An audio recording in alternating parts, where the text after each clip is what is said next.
Hey guys, in this video I'm going to show you how to increase your font size on your calendar. If you find this video helpful, please drop a like and subscribe to my channel. In saying that, let's just jump straight into the video. Okay, so in order to change your font size on your calendar, go ahead and click on calendar. You can see this is what my font size has been set to. So in order to make this larger and a bit easier to read, what I want to do is head back, click into settings.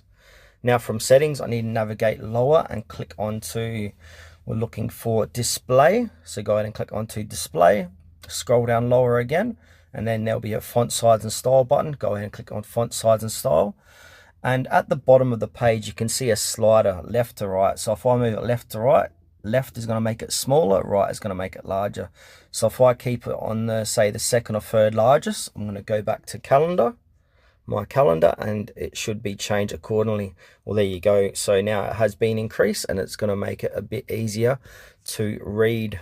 So yeah, you can just have a play around inside your font size and style and see which one best suits your eyes.